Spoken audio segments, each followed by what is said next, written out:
Welcome back to my YouTube channel. ಇವತ್ತಿನ ಕ್ಲಾಸಲ್ಲಿ ನಾವು ಏನು ನೋಡೋಣ ಅಂದರೆ, ಇವತ್ತಿಂದ ನಾವು ರೀಸ್ನಿಂಗಲ್ಲಿ ಪ್ರಿವಿಯಸ್ ಇಯರ್ ಕ್ವಶನ್ ಪೇಪರ್ನ ಸಾಲ್ವ್ ಮಾಡ್ತಾ ಹೋಗೋಣ. ಒಂದನೇ ಕ್ಲಾಸಲ್ಲಿ 5 ಕ್ವಶನ್ಗೆ ಡೀಪಾಗಿ ಎಲ್ಲನೂ ಕೂಡ ಕ್ಲೀನಾಗಿ ನೀಟಾಗಿ ನೋಡ್ಕೊತ ಹೋಗೋಣ. ಇಲ್ಲಿಂದ ನಾನು ಇನ್ನು ನೆಕ್ಸ್ಟ್ ಬರೋ ಡೇಸಲ್ಲಿ ಏನಿದೆ ಇಷ್ಟು ದಿನ ಯಾವ ಥರ ಮ್ಯಾಥ್ಸ್ನ ಪ್ರಿವಿಯಸ್ ಇಯರ್ ಕ್ವಶನ್ ಪೇಪರ್ನ ಸಾಲ್ವ್ ಮಾಡ್ತಾ ಬಂದ್ವಿ, ಅದೇ ರೀತಿ ಇನ್ನು ಮುಂದೆ ನಾವು ರೀಸ್ನಿಂಗ್ ಪೇಪರ್ನ ಏನಿದೆ ಪ್ರಿವಿಯಸ್ ಇಯರ್ ಕ್ವಶನ್ ಪೇಪರಲ್ಲಿ ಬಂದಿರೋ ರೀಸ್ನಿಂಗ್ ಕ್ವಶನ್ನ 1 ಡೇಗೆ 1 ಪೇಪರ್ ಅಂತ ಸಾಲ್ವ್ ಮಾಡ್ತಾ ಹೋಗೋಣ. ಇದು ರೀಸ್ನಿಂಗಲ್ಲಿ ಫಸ್ಟ್ ಪೇಪರ್ ಆಗಿದೆ. ಪ್ರಿವಿಯಸ್ ಇಯರ್ ಕ್ವಶನ್ ಪೇಪರ್ ಮೇಲೆ ಪ್ರಾಕ್ಟೀಸ್ ಪೇಪರ್ ಆಗಿ ಫಸ್ಟ್ ಪೇಪರ್ ಆಗಿದೆ. ಇನ್ನು ಯಾರೆಲ್ಲ ನಮ್ಮ ಚಾನಲ್ನ ಸಬ್ಸ್ಕ್ರೈಬ್ ಮಾಡದೆ ನೋಡ್ತಾ ಇದ್ದೀರಾ, ಬೇಗ ಸಬ್ಸ್ಕ್ರೈಬ್ ಮಾಡಿ. ಟೆಲಿಗ್ರಾಮ್ ಚಾನಲ್ ಯಾರೆಲ್ಲ ಜಾಯ್ನ್ ಆಗಿಲ್ಲ, ಈ ಕ್ಲಾಸ್ನ ಕೆಳಗೆ ಡಿಸ್ಕ್ರಿಪ್ಷನಲ್ಲಿ ಲಿಂಕ್ ಇರುತ್ತೆ, ಹೋಗಿ ಜಾಯ್ನ್ ಆಗಿ. ಈ ಪ್ರಾಕ್ಟೀಸ್ PDF ಮತ್ತು question paper previous year question paper ನನ್ನ ಟೆಲಿಗ್ರಾಮ್ ಚಾನಲಲ್ಲಿ ಆಲ್ರೆಡಿ ನಾನು ಸೆಂಡ್ ಮಾಡಿದ್ದೀನಿ. ನೀವು ಈಸಿಯಾಗಿ ಅಲ್ಲಿ ಡೌನ್ಲೋಡ್ ಮಾಡ್ಕೋಬೋದು. ಇವತ್ತಿನ ಕ್ಲಾಸ್ ಸ್ಟಾರ್ಟ್ ಮಾಡುವ. ಏನಿದೆ ಫಸ್ಟ್ನೇ ಕ್ವಶನ್ ನೋಡೋಣ. ಇವತ್ತಿನ ಫಸ್ಟ್ ಕ್ವಶನ್ ಬಂದ್ಬಿಟ್ಟು ಏನಿದೆ, ಕಂಪ್ಲೀಟ್ ದ ನಂಬರ್ ಸೀರೀಸ್ ಮೇಲಿದೆ ಮೊದಲನೇ ಕ್ವಶನ್ ಏನಿದೆ 3, 5, 9, 15 ಮತ್ತು 23 ಅಂತ ಇದೆ. ನೆಕ್ಸ್ಟ್ ಏನಿದೆ 23 ಆದಮೇಲೆ ಯಾವ ನಂಬರ್ ಬರುತ್ತೆ ಅಂತ. ಏನಾಗಿದೆ, 3 ಇದ್ದಿದ್ದು 5 ಆಗಿದೆ, ನೆಕ್ಸ್ಟ್ 5 ಇದ್ದಿದ್ದು 9 ಆಗಿದೆ, ಇನ್ನು ನೆಕ್ಸ್ಟ್ 9 ಇದ್ದಿದ್ದು 15 ಆಗಿದೆ, 15 ಇದ್ದಿದ್ದು 23 ಆಗಿದೆ. ಅಂದರೆ ಏನಾಗಿದೆ ಕ್ವಶನಲ್ಲಿ ಅಂತ ನೋಡೋಣ. ಯಾವ್ಯಾವ್ದಿದೆ, 3, 5, 9, 15, ನೆಕ್ಸ್ಟ್ 23 ಅಂತ ಇದೆ. ಏನಾಗಿದೆ, ಇಲ್ಲಿ 3 ಇದ್ದಿದ್ದು 5 ಆಗಿದೆ ಅಂದರೆ ಇಲ್ಲಿ +2 ಆಗಿದೆ. ಇಲ್ಲಿ ಜಾಸ್ತಿ ಏನು ಗ್ಯಾಪ್ ಇಲ್ಲ, ಹಾಗಾಗಿ ನಾವು ಫಸ್ಟು ಅಡಿಷನ್ ಪ್ಲಸ್ ಮಾಡಿ ನೋಡೋಣ. ನೆಕ್ಸ್ಟ್ 5 ಇದ್ದಿದ್ದು 9 ಆಗಿದೆ ಅಂದರೆ +4 ಆಗಿದೆ ಇಲ್ಲಿ. ನೆಕ್ಸ್ಟ್ 9 ಇದ್ದಿದ್ದು 15 ಆಗಿದೆ ಅಂದರೆ +6 ಆಗಿದೆ ಇಲ್ಲಿ. ನೆಕ್ಸ್ಟ್ 15 ಇದ್ದಿದ್ದು 23 ಆಗಿದೆ ಅಂದರೆ +8 ಆಗಿದೆ. ಏನಾಗ್ತಾ ಬರ್ತಾ ಇದೆ, ಏನು ಪ್ಯಾಟ್ರನ್ ಫಾಲೋ ಆಗ್ತಿದೆ, ಎರಡೆರಡು ಹೆಚ್ಚಿಗೆ ಮಾಡ್ಕೊತ ಹೋಗ್ತಿದ್ದಾರೆ. ಯಾವ ಥರ, +2, +4, +6, +8 ಅಂತ. ಇವಾಗ ಪ್ರಾಬ್ಲಮ್ ಎಲ್ಲಿಗೆ ಬಂದು ನಿಂತಿದೆ, +8ಗೆ ಬಂದು ನಿಂತಿದೆ. ಇನ್ನು ನೆಕ್ಸ್ಟ್ 8ಗೆ ನಾವು +2 ಮಾಡಿದರೆ ಎಷ್ಟಾಗುತ್ತೆ, 10 ಆಗುತ್ತೆ. ಈಗ ಯಾವ ನಂಬರ್ಗೆ ನಾವು +10 ಮಾಡಬೇಕು, 23ಗೆ ನಾವು +10 ಮಾಡಬೇಕು. 23ಗೆ +10 ಮಾಡಿದರೆ ಏನು ಬರುತ್ತೆ, 3, 2 + 1 3ನೇ ಆಗುತ್ತೆ. Answer is 33. ಯಾವ ಆಪ್ಷನಲ್ಲಿದೆ, ಸೆಕೆಂಡ್ ಆಪ್ಷನಲ್ಲಿದೆ. ಓಕೆ, ಅರ್ಥ ಆಯಿತಾ? ಏನಾಗಿದೆ ಕ್ವಶನಲ್ಲಿ, ಎರಡೆರಡನ್ನ ಪ್ಲಸ್ ಮಾಡ್ಕೊತ ಹೋಗಿದ್ದಾರೆ, 2, 4, 6, 8 ಅಂತ. ಇನ್ನು ನೆಕ್ಸ್ಟ್ ಕ್ವಶನ್ ಕಡೆ ಹೋಗೋಣ. ನೆಕ್ಸ್ಟ್ ಎರಡನೇ ಕ್ವಶನ್ ಏನಿದೆ, 2197 ಕ್ಯೂಬ್ ರೂಟ್ ಯಾವುದ್ರದ್ದು ಕ್ಯೂಬ್ ರೂಟ್ ಆಗಿದೆ ಅಂತ ಕೇಳಿದ್ದಾರೆ. ಇಲ್ಲಿ ಆಪ್ಷನ್ಸ್ ಕೊಟ್ಟಿದ್ದಾರೆ, 4 ಆಪ್ಷನ್ನು. ಅದರಲ್ಲಿ ಯಾವುದ್ರ ಕ್ಯೂಬ್ ರೂಟ್ ಅನ್ನೋದನ್ನ ಫೈಂಡ್ ಔಟ್ ಮಾಡಬೇಕು. ನಾವು ಈಸಿಯಾಗಿ ಯಾವ ಥರ ಫೈಂಡ್ ಔಟ್ ಮಾಡ್ಬೋದು ಅಂದರೆ, ಇಲ್ಲೇನು ಕೊಟ್ಟಿದ್ದಾರೆ, ಆಪ್ಷನಲ್ಲಿ ಯಾವ್ಯಾವ್ದು ಕೊಟ್ಟಿದ್ದಾರೆ, 11, 18, 13 ಮತ್ತು 16 ಅಂತ ಕೊಟ್ಟಿದ್ದಾರೆ. ನಾವು ಇದನ್ನು ಫುಲ್ನ ನಾವು ಎಲ್ಲನೂ ಇಂಟು ಮಾಡ್ಕೊಂಡು ಕೂರೋ ಬದಲು ಏನು ಮಾಡ್ಬೋದು ಅಂದರೆ, ಈ ಥರ ಆಪ್ಷನ್ ಥ್ರೂ ಹೋಗೋಣ. ಮೊದಲು ನಾವು 11 × 11 × 11 ಅಂತ ತೊಗೊಳ್ಳೋಣ. ಕ್ಯೂಬ್ ರೂಟ್ ಅಂದರೆ ಏನು, 3 ಬಾರಿ ಗುಣಿಸ್ಬೇಕು. ಇನ್ನು ನೆಕ್ಸ್ಟು ಯೂನಿಟ್ ಡಿಜಿಟ್ ಮಾತ್ರ ನಾವು ಇಂಟು ಮಾಡೋಣ. ಇವಾಗ ಯೂನಿಟ್ ಡಿಜಿಟ್ ಇಂಟು ಮಾಡಿದರೆ ಏನು ಬರುತ್ತೆ, 11 × 11 × 11 ಅಂದರೆ 1 1 1, ನೆಕ್ಸ್ಟ್ 1 1 1 ಬರುತ್ತೆ. ಇದನ್ನು ಯೂನಿಟ್ ಡಿಜಿಟಲ್ಲಿ 1. ಇಲ್ಲೇನಿದೆ, ಅವ್ರು ಕೊಟ್ಟಿರೋ 2197ರಲ್ಲಿ ಯೂನಿಟ್ ಡಿಜಿಟು 7 ಇದೆ. ಬಟ್ ಇಲ್ಲೇನು ಬರುತ್ತೆ, ಯೂನಿಟ್ ಡಿಜಿಟಲ್ಲಿ ನೀವು 11ನ್ನು ಇಂಟು ಮಾಡಿದಾಗ 1 ಬರುತ್ತೆ. ಹಾಗಾಗಿ ಏನಾಗುತ್ತೆ, ಈ 11 ರಾಂಗ್ ಆಗುತ್ತೆ. ಇನ್ನು ನೆಕ್ಸ್ಟ್ ನಂಬರ್ ಚೆಕ್ ಮಾಡೋಣ. ನೆಕ್ಸ್ಟ್ ನಂಬರ್ ಯಾವುದಿದೆ, 18 ಇದೆ. 18ಅನ್ನು ಚೆಕ್ ಮಾಡೋಣ. 18 × 18 × 18 ಮಾಡಿದರೆ ಏನು ಬರುತ್ತೆ ನೋಡೋಣ. ಜಸ್ಟ್ ನಾವು ಯೂನಿಟ್ ಡಿಜಿಟ್ ಅಷ್ಟೇ ಚೆಕ್ ಮಾಡಿದರೂ ಕೂಡ ನಮ್ಗೆ ಆನ್ಸರ್ ಬರುತ್ತೆ. ಯೂನಿಟ್ ಡಿಜಿಟ್ ಅಷ್ಟೇ ನಾವು ಇಂಟು ಮಾಡೋಣ. 8 8 64, 64 8 ಎಷ್ಟಾಗುತ್ತೆ, 152 ಆಗುತ್ತೆ. 162 ಬಂತು. ಬಟ್ ಅವ್ರು ಕೊಟ್ಟಿರೋ 2197ರಲ್ಲಿ ಯೂನಿಟ್ ಡಿಜಿಟ್ ಏನಿದೆ, 7 ಇದೆ. ಹಾಗಾಗಿ ಈ 18 ಕೂಡ ಆಗಲ್ಲ, ಕರೆಕ್ಟು. ಇನ್ನು ನೆಕ್ಸ್ಟ್ ಎರಡು ಆಪ್ಷನ್ ಯಾವುದಿದೆ, 13 ಮತ್ತು 16 ಇದೆ. ಇನ್ನು ನೆಕ್ಸ್ಟ್ ಅದನ್ನು ಚೆಕ್ ಮಾಡೋಣ ಇವಾಗ. ಇನ್ನು ನೆಕ್ಸ್ಟ್ ನಾವಿವಾಗ 13ಅನ್ನು ಚೆಕ್ ಮಾಡೋಣ. ಏನಿತ್ತು, ಏನು ಕೊಟ್ಟಿದ್ರು ಅವರು, 2197 ಅಂತ ಕೊಟ್ಟಿದ್ರು. ಈಗ ನೆಕ್ಸ್ಟ್ 13ಇಂದ ನಾವು ಚೆಕ್ ಮಾಡಿ ನೋಡೋಣ. 13 × 13 × 13. ಯಾಕೆ 3 ಬಾರಿ ಗುಣಿಸ್ತಾ ಇದ್ದೀನಿ ಅನ್ನೋದು ಗೊತ್ತಾಗಿರಬೇಕು ನಿಮಗೆ. ಯಾಕಂದರೆ ಅಲ್ಲಿ ಕೊಟ್ಟಿರೋದು ಸ್ಕ್ವೇರ್ ರೂಟ್ ಅಲ್ಲ, ಕ್ಯೂಬ್ ರೂಟು. ಹಾಗಾಗಿ ನಾವು 3 ಬಾರಿ ಗುಣಿಸ್ಬೇಕಾಗುತ್ತೆ. ಇದರ ಯೂನಿಟ್ ಡಿಜಿಟ್ನ ಇಂಟು ಮಾಡೋಣ. 3 3 9, 9 3 27. ಏನು ಬಂತು, 27 ಬಂತು. ಅವ್ರು ಕೊಟ್ಟಿರೋ 2197ರಲ್ಲಿ ಯೂನಿಟ್ ಡಿಜಿಟ್ ಏನಿತ್ತು, 7 ಇತ್ತು. ನಮಗೂ ಬಂದಿರೋ ಆನ್ಸರಲ್ಲಿ ಯೂನಿಟ್ ಡಿಜಿಟ್ ಏನಿದೆ, 7 ಇದೆ. ಹಾಗಾಗಿ ಆನ್ಸರ್ ಏನಾಗುತ್ತೆ, 13. 13ರ ಕ್ಯೂಬ್ ರೂಟ್ ಏನಾಗುತ್ತೆ, 2197 ಆಗುತ್ತೆ. Answer is 13. 3 ಆಪ್ಷನಲ್ಲಿದೆ. ಓಕೆ, ನೆಕ್ಸ್ಟ್ ಕ್ವಶನ್ ನೋಡೋಣ. ಇನ್ನು ನೆಕ್ಸ್ಟ್ ಥರ್ಡ್ ಕ್ವಶನ್ ಏನಿದೆ, ಕೋಡಿಂಗ್ ಆ್ಯಂಡ್ ಡಿಕೋಡಿಂಗ್ ಮೇಲಿದೆ. ಅವರು ಒಂದನ್ನು ಕೊಟ್ಟು ಆಲ್ರೆಡಿ ಕೋಡ್ ಮಾಡಿರ್ತಾರೆ ಒಂದು ಲ್ಯಾಂಗ್ವೇಜಲ್ಲಿ. ಅದೇ ಲ್ಯಾಂಗ್ವೇಜನ್ನ ನಾವು ಯೂಸ್ ಮಾಡಿ ನೆಕ್ಸ್ಟ್ ಕೊಟ್ಟಿರೋ ಕ್ವಶನ್ ಮಾರ್ಕಿಗೆ ನಾವು ಜೋಡಿನ ಅಥವಾ ಆನ್ಸರ್ನ ಫೈಂಡ್ ಔಟ್ ಮಾಡಬೇಕಾಗುತ್ತೆ. ಫಸ್ಟ್ ಏನೇನು ಕೊಟ್ಟಿದ್ದಾರೆ ಬರ್ಕೊಳ್ಳೋಣ. E X P L A I N I N G ಅಂತ ಇದೆ. ಇದಕ್ಕೆ ಏನು ಕೋಡ್ ಲ್ಯಾಂಗ್ವೇಜ್ ಮಾಡಿದ್ದಾರೆ? P X E A L N I G N I ಅಂತ ಇದೆ.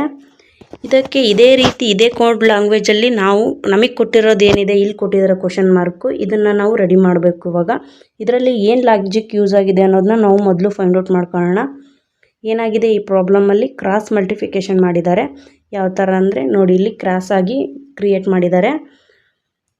ಇಲ್ಲಿ ಇ ಇದೆ, ಇಲ್ಲೂ ಕೂಡ ಇ ಇದೆ. ನೆಕ್ಸ್ಟ್ ಇಲ್ಲಿ ಪಿ ಇದೆ, ನಾನು ಬೇರೆ colour ತೊಗೊತೀನಿ.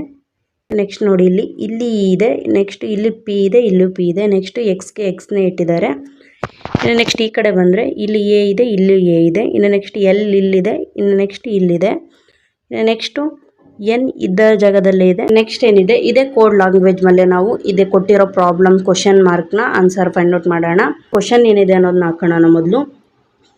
P R O D U C E D C D ಅಂತ ಇದೆ. ಓಕೆ, ಇದಕ್ಕೆ ನಾವು ಇವಾಗ ಕಂಡುಹಿಡಿಬೇಕು ಏನಾಗುತ್ತೆ ಅಂತ ಆನ್ಸರು. ಪಿ ಪ್ಲೇಸಲ್ಲಿ ಯಾವುದು ಬರುತ್ತೆ? ಇ ಇದ್ದಿದ್ದಲ್ಲಿ ಯಾವ್ದು ಬಂದಿತ್ತು? ಪಿ ಬಂದಿತ್ತು. ಪಿ ಎಲ್ಲಿತ್ತು? 3ನೇ ಪ್ಲೇಸಲ್ಲಿತ್ತು. 3ನೇ ಪ್ಲೇಸಲ್ಲಿ ಯಾವುದಿದೆ ಈ ಕ್ವಶನ್ನಲ್ಲಿ? ಈ ಕೊಟ್ಟಿರೋ ಕ್ವಶನಲ್ಲಿ ಓ ಇದೆ. ಹಾಗಾದರೆ ಓ ಮೊದಲನೇ ಪ್ಲೇಸಲ್ಲಿ ಬರುತ್ತೆ, ಫಸ್ಟ್ ಪ್ಲೇಸಲ್ಲಿ. ಇನ್ನು ನೆಕ್ಸ್ಟು ಏನಿದೆ, ಎಕ್ಸ್ ಯಾವ ಜಾಗದಲ್ಲಿತ್ತೆ ಅದೇ ಜಾಗದಲ್ಲಿದೆ. ಅಲ್ಲಿ ಫಸ್ಟಲ್ಲಿ ನಾವು ಕ್ರಿಯೇಟ್ ಮಾಡಿದಾರಲ್ಲ, ಕ್ರಿಯೇಟ್ ಮಾಡಿ ಕೊಟ್ಟಿರೋದ್ರಲ್ಲಿ ಎಕ್ಸ್ ಯಾವ ಜಾಗದಲ್ಲಿದೆ ಅದೇ ಜಾಗದಲ್ಲಿದೆ. ಹಾಗಾಗಿ ಆರ್ ಯಾವ ಜಾಗದಲ್ಲಿದೆ ಅದೇ ಜಾಗದಲ್ಲಿ ಇರುತ್ತೆ. ನೆಕ್ಸ್ಟ್ ಥರ್ಡ್ ಪ್ಲೇಸಲ್ಲಿ ಯಾವ್ದು ಬಂದಿದೆ? ಫಸ್ಟ್ ಯಾವುದಿದೆ ಆಲ್ಫಾಬೆಟ್ಸ್ ಅದು ಬಂದಿದೆ. ಯಾವುದಿದೆ? ಇ ಇದೆ, ಇ ಬಂದಿದೆ. ಇನ್ನು ನೆಕ್ಸ್ಟ್ ಇಲ್ಲಿ ಕೊಟ್ಟಿರೋ ಕ್ವಶನ್ ಮಾರ್ಕಲ್ಲಿ ಯಾವ್ದು ಬಂದಿದೆ? ಪಿ ಇದೆ, ಇಲ್ಲಿ ಪಿ ಬರುತ್ತೆ. ಇನ್ನು ನೆಕ್ಸ್ಟ್ ನಾನು ಹೇಳಿದ್ದೀನಿ ನಿಮಗೆ ಆಪ್ಷನ್ ಥ್ರೂ ಹೋಗಿ. ಆಪ್ಷನ್ ಥ್ರೂ ಹೋಗಿದ್ದೇ ನಿಜ ಆಯಿತು ಅಂದರೆ ನಿಮಗೆ ನೀವು ಅಷ್ಟು ಪ್ರಾಬ್ಲಮ್ ಬಿಡಿಸೋದು ಬೇಡ, ನಿಮ್ಗೆ ಆನ್ಸರ್ ಅಲ್ಲೇ ಸಿಕ್ಬಿಡುತ್ತೆ. ಆಪ್ಷನ್ ಥ್ರೂ ಹೋಗೋದಾದರೆ ನೀವು ಏನು ಮಾಡಬೇಕು ಅಂದರೆ, ಫಸ್ಟ್ ನಿಮಗೆ 3 ಲೆಟರ್ ಏನು ಬಂದಿದೆ, ಓ ಆರ್ ಪಿ. ನಿಮಗೆ ಆಪ್ಷನ್ ಥ್ರೂ ಹೋಗೋದಾದರೆ ಏನು ಮಾಡಬೇಕು ಅಂದರೆ, ಈ ಫಸ್ಟ್ ಲೆಟರ್ ಏನು 3 ಲೆಟರ್ಸ್ ಬಂದಿದೆ ಆಪ್ಷನ್ಸಲ್ಲಿ ಇದೇನಾ ಇದು ಅಂತ ನೋಡಬೇಕು. ಯಾವ ಥರ? ಫಸ್ಟ್ ಆಪ್ಷನ್ಸಲ್ಲಿ ಯಾವುದಿದೆ? ಓ ಆರ್ ಪಿ ಅಂತ ಇದೆ. ಇದೇನಾ ಓ ಆರ್ ಪಿ? ಹಾಗಾದರೆ ಬಂದಿದೆ, ಇಲ್ಲಿ ಬಂದಿರೋದೇ ಇದೆ. ಫಸ್ಟ್ ಆಪ್ಷನ್ ಬಿಡಬೇಕಾಗುತ್ತೆ ನೀವು.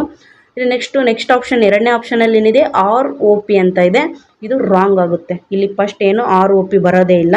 ಇದನ್ನು ನೀವು ಕ್ಯಾನ್ಸಲೇಷನ್ ಮಾಡ್ಕೋಬೇಕಾಗುತ್ತೆ. ಇನ್ನು ನೆಕ್ಸ್ಟ್ 3ನೇ ಆಪ್ಷನ್ ಏನಿದೆ? ಓ ಆರ್ ಪಿ ಅಂತ ಇದೆ. ಇದನ್ನು ನೀವು ಬಿಡಿ, ಯಾಕಂದರೆ ನಿಮಗೆ ಬಂದಿರೋದು ಓ ಆರ್ ಪಿ, ಇಲ್ಲಿ ಇರೋದು ಓ ಆರ್ ಪಿ. ಇನ್ನು ನೆಕ್ಸ್ಟ್ ಏನಿದೆ? ಫೋರ್ತ್ ಆಪ್ಷನಿಗೆ ಬಂದರೆ ಏನಿದೆ? ಡಿ ಒ ಆರ್ ಅಂತ ಇದೆ. ಇಲ್ಲಿ ನಿಮಗೆ ಬಂದಿರೋದು ಫಸ್ಟ್ ಲೆಟರ್ ಯಾವುದು? ಓ, ಬಟ್ ಅಲ್ಲಿ ಆಪ್ಷನಲ್ಲಿ ಇರೋದೇನು? ಡಿ. ಹಾಗಾಗಿ ಇದನ್ನು ಕೂಡ ಕ್ಯಾನ್ಸಲೇಷನ್ ಮಾಡ್ಕೊಳ್ಳಿ. ಇನ್ನು ನೆಕ್ಸ್ಟ್ ಇರೋದು ನಿಮಗೆ 2 ಆಪ್ಷನ್ನು, ಯಾವ್ಯಾವುದು? ಫಸ್ಟ್ ಮತ್ತು ಥರ್ಡ್ ಆಪ್ಷನ್ನು. ಇನ್ನು ನೆಕ್ಸ್ಟ್ ನಿಮಗೆ 4th ಪ್ಲೇಸಲ್ಲಿ ಯಾವ್ದು ಬರುತ್ತೆ ಅನ್ನೋದು ಗೊತ್ತಾದರೆ ಫುಲ್ ಆನ್ಸರ್ ಸಿಕ್ಕೋಗಾಗುತ್ತೆ. ಇನ್ನು ನೆಕ್ಸ್ಟ್ 4th ಪ್ಲೇಸಲ್ಲಿ ಅಲ್ಲಿ ಯಾವುದಿದೆ ಆಪ್ಷನಲ್ಲಿ? ಒಂದರಲ್ಲಿ ಯು ಇದೆ, ಇನ್ನೊಂದರಲ್ಲಿ ಬಿ ಇದೆ. ಇನ್ನು ನೆಕ್ಸ್ಟ್ ನಿಮಗೆ ನೆಕ್ಸ್ಟ್ ಯಾವ್ದು ಬರುತ್ತೆ ಅಂತ ನೋಡೋಣ. ನೆಕ್ಸ್ಟ್ ಯಾವುದಾಗಿದೆ? ಕ್ರಾಸ್ ಆಗಿದೆ ಇಲ್ಲೂ ಕೂಡ ಯು. ಈ ಡಿ ಜಾಗದಲ್ಲಿ ಯಾವ್ದು ಬರುತ್ತೆ? ಡಿ ಕೆಳಗೆ ಯು ಬರುತ್ತೆ.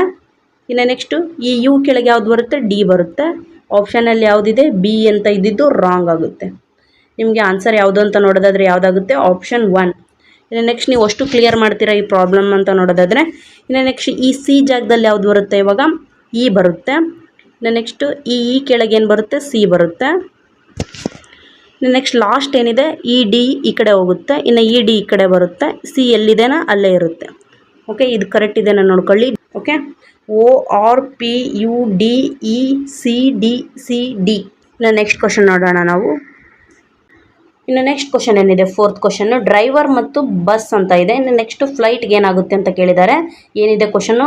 ಅನಾಲಜಿ ಮೇಲಿದೆ. ಅನಾಲಜಿಲಿ ನಿಮಗೆ ಯಾವ ಥರ 3 ಟೈಪ್ಸ್ ಬರುತ್ತೆ. ಯಾವ್ಯಾವುದು ಅಂದರೆ, ಈ ಕೊಟ್ಟಿರೋ ಈ ಕ್ವಶನ್ ಏನಿದೆ ಇದು ವರ್ಡ್ ಅನಾಲಜಿ ಆಗಿದೆ. ಯಾವುದು? Words analogy. ಇನ್ನು ನೆಕ್ಸ್ಟ್ ಇನ್ನು ಯಾವ್ದು ಬರುತ್ತೆ? ಇನ್ನು 2 ಅನ್ನೋದಾದರೆ, ಒಂದು ನಂಬರ್ ಅನಾಲಜಿ, ಇನ್ನು ನೆಕ್ಸ್ಟು ಆಲ್ಫಾಬೆಟ್ಸ್ ಅನಾಲಜಿ. ಈ 3 ಟೈಪಲ್ಲಿ ನಿಮಗೆ ಅನಾಲಜಿ ಮೇಲೆ ಕ್ವಶನ್ಸ್ ಬರುತ್ತೆ. ನಂಬರ್ ಅನಾಲಜಿ ವಿಷಯಕ್ಕೆ ಬಂದರೆ ನಿಮಗೆ ಅದರಲ್ಲಿ ಜಸ್ಟ್ ನಂಬರ್ಸ್ ಅನಾಲಜಿ ಇರುತ್ತೆ. ಇನ್ನು ನೆಕ್ಸ್ಟ್ ಆಲ್ಫಾಬೆಟ್ಸ್ ಅನಾಲಜಿ ಬಂದರೆ ನೆಕ್ಸ್ಟ್ ನಿಮಗೆ ಅದರಲ್ಲಿ ಜಸ್ಟ್ ಆಲ್ಫಾಬೆಟ್ಸ್ ಮೇಲೆ ಕ್ವಶನ್ ಬರುತ್ತೆ. ಇನ್ನು ನೆಕ್ಸ್ಟ್ ಇವಾಗ ಬಂದಿರೋದು ಯಾವುದು ಅಂತ ನೋಡೋದಾದರೆ, ಯಾವ ಟೈಪ್ಸ್ ಅಂತ ನೋಡೋದಾದರೆ ಇದು ವರ್ಡ್ಸ್ ಅನಾಲಜಿ ಆಗಿದೆ. ಇವಾಗ ನೋಡೋಣ, ಈ ಪ್ರಾಬ್ಲಮ್ ಸಾಲ್ವ್ ಮಾಡೋಣ. ಏನಿದೆ ಕ್ವಶನಲ್ಲಿ, ಅನಾಲಜಿ ಅಂದರೆ ಏನು, ನಿಮಗೆ 2 ಗ್ರೂಪ್ ಕೊಟ್ಟಿರ್ತಾರೆ.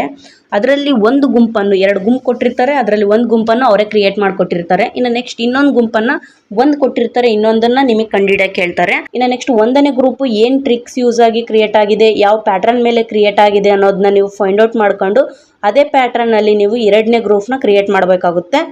ಇವಾಗ ಫಸ್ಟ್ ಗ್ರೂಪ್ ಏನಿದೆ, ಡ್ರೈವರ್ ಮತ್ತು ಬಸ್ ಅಂತ ಇದೆ. ಈ ಡ್ರೈವರ್ ಮತ್ತು ಬಸ್ ನಡುವೆ ಏನು ರಿಲೇಷನ್ಶಿಪ್ ಅಂತ ನೋಡೋದಾದರೆ, ಬಸ್ಸನ್ನು ಯಾರು ಚಲನೆ ಮಾಡ್ತಾರೆ, ಚಲಿಸ್ತಾರೆ, ಯಾರು ಚಲಿಸ್ತಾರೆ ಬಸ್ಸನ್ನು, ಡ್ರೈವರ್ ಚಲಿಸ್ತಾರೆ. ಹಾಗಾಗಿ ಈ ಡ್ರೈವರು ಮತ್ತು ಬಸ್ ನಡುವೆ ಏನು ರಿಲೇಷನ್ಶಿಪ್ ಇದೆ, ಬಸ್ಸನ್ನು ಚಲಿಸುವವರು ಯಾರು, ಡ್ರೈವರ್. ಆದ್ದರಿಂದ ಡ್ರೈವರ್ ಮತ್ತು ಬಸ್ ಅನ್ನೋದು ಕ್ರಿಯೇಟ್ ಆಗಿದೆ ಈ ಪ್ಯಾಟ್ರನ್ ಮೇಲೆ. ಇನ್ನು ನೆಕ್ಸ್ಟು ಫ್ಲೈಟ್ ವಿಷಯಕ್ಕೆ ಬಂದರೆ, ಫ್ಲೈಟನ್ನೇ ಯಾರು ಚಲಿಸ್ತಾರೆ, ಫ್ಲೈಟನ್ನು ಚಲಿಸುವವರಿಗೆ ಏನಂತಾರೆ, ಪೈಲಟ್ ಅಂತಾರೆ. Answer is pilot. ಯಾವ ಆಪ್ಷನಲ್ಲಿದೆ, ಸೆಕೆಂಡ್ ಆಪ್ಷನಲ್ಲಿದೆ. ಓಕೆ, ಅರ್ಥ ಆಯಿತು ಅಂದ್ಕೊಂಡಿದ್ದೀನಿ ನಿಮಗೆ. ಒಂದು ಲಾಜಿಕ್ ಇರುತ್ತೆ, ಒಂದು ಟ್ರಿಕ್ಸ್ ಯೂಸ್ ಮಾಡಿರ್ತಾರೆ, ಒಂದು ಪ್ಯಾಟ್ರನ್ ಮೇಲೆ ಫಸ್ಟ್ನೇ ಗುಂಪು ಕ್ರಿಯೇಟ್ ಆಗಿರುತ್ತೆ, ಅದೇನೇ ನೀವು ಯೂಸ್ ಮಾಡಿಕೊಂಡು 2ನೇ ಗ್ರೂಪ್ನ ಕ್ರಿಯೇಟ್ ಮಾಡಬೇಕು. ಇನ್ನು ನೆಕ್ಸ್ಟ್ ಕ್ವಶನ್ ಹೋಗೋಣ, last question. Last final question ಏನಿದೆ, ನಂಬರ್ ಅನಾಲಜಿ ಮೇಲಿದೆ. ಈಗ ತಾನೇ ಹೇಳಿದೆ ನಿಮಗೆ 4ನೇ ಕ್ವಶನ್ ಏನು ಬಂದಿತ್ತು, 4ನೇ ಕ್ವಶನು ವರ್ಡ್ ಅನಾಲಜಿ ಮೇಲೆ ಬಂದಿತ್ತು, ವರ್ಡ್ಸ್ ಅನಾಲಜಿ. ಇನ್ನು ನೆಕ್ಸ್ಟು 5th ಕ್ವಶನ್ ಏನಿದೆ ನಿಮಗೆ, ನಂಬರ್ ಅನಾಲಜಿ ಮೇಲಿದೆ, ನಂಬರ್ ಅನಾಲಜಿ. ಓಕೆ, ಇದು ನಂಬರ್ ಅನಾಲಜಿ ಆಗಿದೆ. ನಂಬರ್ ಅನಾಲಜಿ ಮೇಲೆ ಈ ಥರ ನಿಮಗೆ ನಂಬರ್ಸ್ ಮೇಲೆ ಕ್ವಶನ್ ಬರುತ್ತೆ. ವರ್ಡ್ ಅನಾಲಜಿ ಮೇಲೆ ನಿಮಗೆ ವರ್ಡ್ಸ್ ಕೊಟ್ಟು ಅನಾಲಜಿ ಕ್ರಿಯೇಟ್ ಮಾಡಿರ್ತಾರೆ. ಪ್ರಾಬ್ಲಮ್ ಸಾಲ್ವ್ ಮಾಡೋಣ. ಏನಿದೆ ಪ್ರಾಬ್ಲಮ್ಮು, 6 3 4 ಅಂತ ಇದೆ. ಏನಾಗಿರ್ಬೋದು ಕ್ವಶನಲ್ಲಿ, 6 3 3 ಮತ್ತು 6 ನೋಡಿದರೆ ನಿಮಗೆ ಏನು ಅನಿಸುತ್ತೆ? ಈ ಕ್ವಶನಲ್ಲಿ ಮೊದಲು ಏನು ಮಾಡಬೇಕು ಅಂದರೆ, ನೀವು ಕ್ವಶನ್ ಮಾರ್ಕ್ ಯಾವ ಪ್ಲೇಸಲ್ಲಿದೆ ಅನ್ನೋದನ್ನ ನೋಡಬೇಕು. ನೀವು ಕ್ವಶನಲ್ಲಿ ಏನಾದರೂ ನಿಮಗೆ 4th ಪ್ಲೇಸಲ್ಲಿ ಕ್ವಶನ್ ಮಾರ್ಕ್ ಇತ್ತು ಅಂದರೆ, ನೀವು ಯಾವಾಗಲೂ ಪ್ರಾಬ್ಲಮ್ ಸಾಲ್ವ್ ಮಾಡುವಾಗ ಈ ಕಡೆಯಿಂದ ಹೋಗಬೇಕು. ಇನ್ನು ನೆಕ್ಸ್ಟ್ 3rd ಪ್ಲೇಸಲ್ಲಿ ಏನಾದರೂ ನಿಮಗೆ ಕ್ವಶನ್ ಮಾರ್ಕ್ ಇತ್ತು ಅಂದರೆ, ಈ ಪ್ಲೇಸಲ್ಲಿ ಇವಾಗ ಇದೆ ಅಲ್ಲ, ಇದೇ ಥರ ನೀವು ಈ ಕಡೆಯಿಂದ ಪ್ರಾಬ್ಲಮ್ ಸಾಲ್ವ್ ಮಾಡ್ಕೊತ ಬರಬೇಕು. ಅವಾಗ ನಿಮಗೆ ಈಸಿಯಾಗಿ ಆನ್ಸರ್ ಫೈಂಡ್ ಔಟ್ ಮಾಡ್ಬೋದು. ನಾನು ಹೇಳ್ತಿರೋದು ಅರ್ಥ ಆಗ್ತಿದೆ ಅಂದ್ಕೊಂಡಿದ್ದೀನಿ. ಇವಾಗ ಏನಿದೆ, ಯಾವ ಪ್ಲೇಸಲ್ಲಿ ಕ್ವಶನ್ ಮಾರ್ಕ್ ಇದೆ, 3ನೇ ಪ್ಲೇಸಲ್ಲಿ ಕ್ವಶನ್ ಮಾರ್ಕ್ ಇದೆ. ಇದು 1, ಇದು 2, ಮತ್ತು ನೆಕ್ಸ್ಟು ಇದು 3ನೇ ಪ್ಲೇಸು. ಇನ್ನು 4ನೇ ಪ್ಲೇಸ್ ಅಂತ ನಾವು ಅಂದ್ಕೊಂಡ್ರೆ, ನಿಮಗೆ 3ನೇ ಪ್ಲೇಸಲ್ಲಿ ಇವಾಗ ಕ್ವಶನ್ ಮಾರ್ಕ್ ಇರೋದು. ಇವಾಗ ನೀವು ಏನು ಮಾಡಬೇಕು ಅಂದರೆ, ಫಸ್ಟ್ನೇ ಗ್ರೂಪಲ್ಲಿ ಏನು ರಿಲೇಷನ್ ಅನ್ನೋದನ್ನ ಕಂಡುಹಿಡಿಯೋಣ. ಈ 3 ಮತ್ತು 6 ನೋಡಿದರೆ ನಿಮ್ಗೆ ಏನು ಅನಿಸುತ್ತೆ, ಪಟ್ ಅಂತ ತಲೆಗೆ ಬರೋದೇನು, 3 2 6 ಈ ಥರ ಕ್ರಿಯೇಟ್ ಆಗಿದೆ. ಈ 3 ಮತ್ತು 6 ಅನ್ನೋದು ಬರುತ್ತೆ. ಇನ್ನು ನೆಕ್ಸ್ಟು ಇದೇ ಪ್ಯಾಟ್ರನ್ನ ನಾವು ಫಾಲೋ ಮಾಡೋಣ, ಆನ್ಸರ್ ಬರುತ್ತಾ ನೋಡೋಣ. ಇನ್ನು ನೆಕ್ಸ್ಟ್ ಏನಿದೆ, ಇಲ್ಲಿ 4 ಇದೆ 4th ಪ್ಲೇಸಲ್ಲಿ. 4 2 ಏನಾಗುತ್ತೆ, 8 ಆಗುತ್ತೆ. 8 ಇದೆನಾ ಆಪ್ಷನಲ್ಲಿ? ಎಸ್ ಇದೆ, ಫಸ್ಟ್ನೇ ಆಪ್ಷನಲ್ಲಿದೆ. Answer is 8. ಏನಿದೆ, ನಾವು ಮಾಡಿದ ಪ್ರಾಬ್ಲಮ್ ಬಿಡಿಸಿದ್ದೇನಿದೆ ಸೊಲ್ಯೂಷನ್ನು ಕರೆಕ್ಟ್ ಇದೆ. ಓಕೆ, ಅರ್ಥ ಆಯಿತು ಅಂದ್ಕೊಂಡಿದ್ದೀನಿ. ಇದೇ ಥರ ನಿಮಗೆ ಡೈಲಿ ನಾನು 5 ಕ್ವಶನ್ಸ್ ತಂದು ನಾನು ನಿಮಗೆ ಸಾಲ್ವ್ ಮಾಡ್ತೀನಿ. ಇಲ್ಲಿಂದ ರೀಸ್ನಿಂಗ್ ಸೆಕ್ಷನ್ನ ನಾವು ಕ್ಲಿಯರ್ ಮಾಡ್ಕೊತ ಹೋಗೋಣ. ಡೈಲಿ ಒಂದೊಂದು ಪೇಪರ್ ಅಪ್ಲೋಡ್ ಆಗುತ್ತೆ ರೀಸ್ನಿಂಗ್ ಮೇಲೆ. ಈಗ ಆಲ್ರೆಡಿ ಮ್ಯಾಥ್ಸ್ಗೆ ಸಂಬಂಧಪಟ್ಟಂತೆ ಎಷ್ಟು ಪೇಪರ್ ಅಪ್ಲೋಡ್ ಆಗಿದೆ, 15 to 16 ಪೇಪರ್ ಅಪ್ಲೋಡ್ ಆಗಿದೆ. ಆಲ್ರೆಡಿ ಮ್ಯಾಥ್ಸ್ಗೆ ಸಂಬಂಧಪಟ್ಟಂತೆ ಎಷ್ಟು ಪೇಪರ್ ಅಪ್ಲೋಡ್ ಆಗಿದೆ, 15 to 16 ಪೇಪರ್ ಅಪ್ಲೋಡ್ ಆಗಿದೆ. ನೀವು ನೋಡಿ, ಯಾರೆಲ್ಲ ನೋಡಿಲ್ಲ, ಪ್ಲೇಲಿಸ್ಟ್ ರೆಡಿ ಮಾಡಿ ಇಟ್ಟಿದ್ದೀನಿ. ಇನ್ನು ನೆಕ್ಸ್ಟು ಇವತ್ತಿಂದ ರೀಸ್ನಿಂಗ್ ಪೇಪರ್ನ ಸಾಲ್ವ್ ಮಾಡೋಣ. 20 ಪೇಪರ್ ಸಾಲ್ವ್ ಮಾಡೋಣ. ಇನ್ನು ಎಕ್ಸಾಮ್ ಬರೋವರೆಗೂ 20 ಪೇಪರ್ ಸಾಲ್ವ್ ಮಾಡೋಣ. ನೀವು ಆಲ್ರೆಡಿ 5ಗೆ 4 ಆದರೂ ಟಚ್ ಮಾಡೋಂಗೆ ರೆಡಿ ಆಗ್ತೀರಾ. ಇನ್ನು ನೆಕ್ಸ್ಟ್ ಏನಿದೆ, ಟೆಲಿಗ್ರಾಮ್ ಗ್ರೂಪ್ ಯಾರೆಲ್ಲ ಜಾಯ್ನ್ ಆಗಿಲ್ಲ, ಹೋಗಿ ಜಾಯ್ನ್ ಆಗಿ. ನಿಮಗೆ ಅಲ್ಲಿ ಡೈಲಿ ನಾನು ಪ್ರಾಕ್ಟೀಸ್ಗೆ ಅಂತ ಕ್ವಶನ್ ಪೇಪರ್ ಸೆಟ್ಸ್ನ ಹಾಕ್ತಾ ಇರ್ತೀನಿ, ಕರೆಂಟ್ ಅಫೇರ್ಸ್ನ ಸೆಂಡ್ ಮಾಡ್ತಾ ಇರ್ತೀನಿ, ಪ್ರೈವೇಸ್ ಇಯರ್ ಕ್ವಶನ್ ಪೇಪರ್ನ ಸೆಂಡ್ ಮಾಡ್ತಾ ಇರ್ತೀನಿ. ನೀವು ಈಸಿಯಾಗಿ ಅಲ್ಲಿ ಡೌನ್ಲೋಡ್ ಮಾಡಿಕೊಂಡು ಸ್ಟಡಿ ಮಾಡ್ಬೋದು. ನಿಮಗೆ ಸ್ಟಡಿಗೆ ಸಂಬಂಧಪಟ್ಟಂತೆ ಆಲ್ ಏನಿದೆ ಫ್ರೀ ಮೆಟೀರಿಯಲ್ ಸಿಗುತ್ತೆ ನಮ್ಮ ಟೆಲಿಗ್ರಾಮ್ ಚಾನಲಲ್ಲಿ. ನಮ್ಮ ಟೆಲಿಗ್ರಾಮ್ ಚಾನಲ್ ಲಿಂಕು ಈ ಕ್ಲಾಸ್ನ ಕೆಳಗೆ ಡಿಸ್ಕ್ರಿಪ್ಷನಲ್ಲಿ ನೀಡಿರ್ತೀವಿ. ಇನ್ನು ನೆಕ್ಸ್ಟ್ ಏನಿದೆ, ಇನ್ನು ಎಕ್ಸಾಮ್ಸ್ಗೆ ಭಾಳ ಡೇಸ್ ಉಳಿದಿಲ್ಲ. ಇನ್ನು ನೆಕ್ಸ್ಟ್ ಏನಿದ್ರು ನಿಮಗೆ 15 to 20 ಡೇಸ್ ಅಷ್ಟೇ ಉಳಿದಿರೋದು ಎಕ್ಸಾಮ್ಗೆ. ಈ 15 to 20 ಡೇಸಲ್ಲಿ ನೀವು ಯಾವ ಥರ, ಈಗ ಆಲ್ರೆಡಿ ನೀವು ಸಿಲೆಬಸ್ ಏನಿದೆ ನಿಮ್ಮದು ಸಿಲೆಬಸ್ ಕಂಪ್ಲೀಟ್ ಆಗಿರಬೇಕು. ಇನ್ನು ನೆಕ್ಸ್ಟ್ ಏನಿದೆ, ಮುಂಬರುವ ಡೇಸಲ್ಲಿ ನೀವು ಏನು ಮಾಡಬೇಕು ಅಂದರೆ ರಿವಿಷನ್ ಮತ್ತು ಪ್ರಾಕ್ಟೀಸ್ ಓನ್ಲಿ ಇವೆರಡನ್ನು ಮಾಡಬೇಕಷ್ಟೇ. ಈಗ ಆಲ್ರೆಡಿ ನೀವು ಈಗ ಏನಿದೆ ಇಷ್ಟು ದಿನದಲ್ಲಿ ಸಿಲೆಬಸ್ ಕಂಪ್ಲೀಟ್ ಮಾಡಿರಬೇಕು. ನಾ ಹೇಳಿರೋ ಪ್ರಕಾರ ನೀವು ಮ್ಯಾಥ್ಸ್ನ 1 ಡೇಗೆ 1 ಚಾಪ್ಟರ್ ಕ್ಲಿಯರ್ ಮಾಡ್ಕೊಂಡ್ರು 2 ಡೇಯಲ್ಲಿ ಇಡೀ ಮ್ಯಾಥ್ಸ್ ಸಿಲೆಬಸ್ನೇ ಕಂಪ್ಲೀಟ್ ಮಾಡ್ತೀರಾ ಅಂತ ಹೇಳಿದ್ದೀನಿ. ನಾನು ನೆಕ್ಸ್ಟು ರೀಸ್ನಿಂಗಲ್ಲಿ 5 ಚಾಪ್ಟರ್ ಇದೆ, 5 ಚಾಪ್ಟರ್ನು ಅಪ್ಲೋಡ್ ಮಾಡಿದ್ದೀನಿ. ನೀವು ಚಾಪ್ಟರ್ ವೈಸ್ ಆಗಿ ಮಾಡಿ ನಾನು ಕ್ಲಾಸಸ್ನ. ನಿಮ್ಗೆ ಉಳಿದಿರೋದೇನು ರಿವಿಸನ್ನು ಮತ್ತು ಪ್ರಾಕ್ಟೀಸ್, ಇದಷ್ಟಕ್ಕೆ ಟೈಮ್ ಉಳಿದಿದೆ. ಯಾರೆಲ್ಲ ಸಿಲೆಬಸ್ ಮುಗಿಸಿಲ್ಲ ಬೇಗ ಸಿಲೆಬಸ್ ಮುಗಿಸಿ ಪ್ರಾಕ್ಟೀಸ್ ಸ್ಟಾರ್ಟ್ ಮಾಡಿ. ಮತ್ತೆ ಸಿಗೋಣ ನೆಕ್ಸ್ಟ್ ವಿಡಿಯೋದಲ್ಲಿ.